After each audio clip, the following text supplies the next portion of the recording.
For today's video, naglabadi ko karon kay ang gisuka ni mami ang iyang gisinina, gilabhan ako siya karon para pag ugas sa sinina nanay siya suoton, andam na ako siya gilabhan, gibutang na ako ang mga sinina sa washing para malabhan na dayon na ako siya sugod. Unya nagkuha pa ko sa sabon.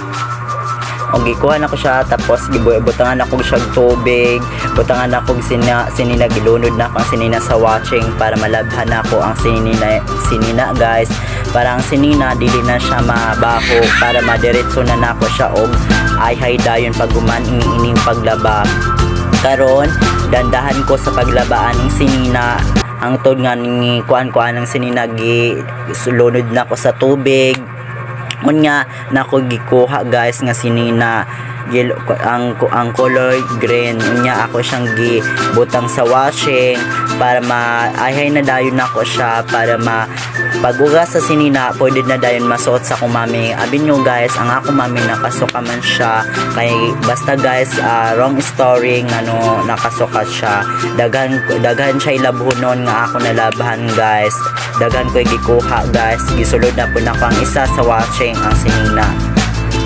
Butang na ako guys, bisag dili ni kapoy guys, hangtod sa kanturan jud ni siya guys, kay kini pang laban ako para ni sa tanan, para ni sa akong mami. Kay kani nga sinina maugaran ni siya kung ang init kusog kaayo. Karon ang init man karon guys, init karon pero mubalik ang ulan. Pagbalik sa ulan, hipuson ang sinina sa hayayanan. Muna siya guys, kay nagkuan pa ko guys, kanan ako gikuha nga kuan. Wait lang guys ha, ako gikuha nga sabon, kay kuan pa siya guys, kulang. O gibutang na nako ang sabon sa watching.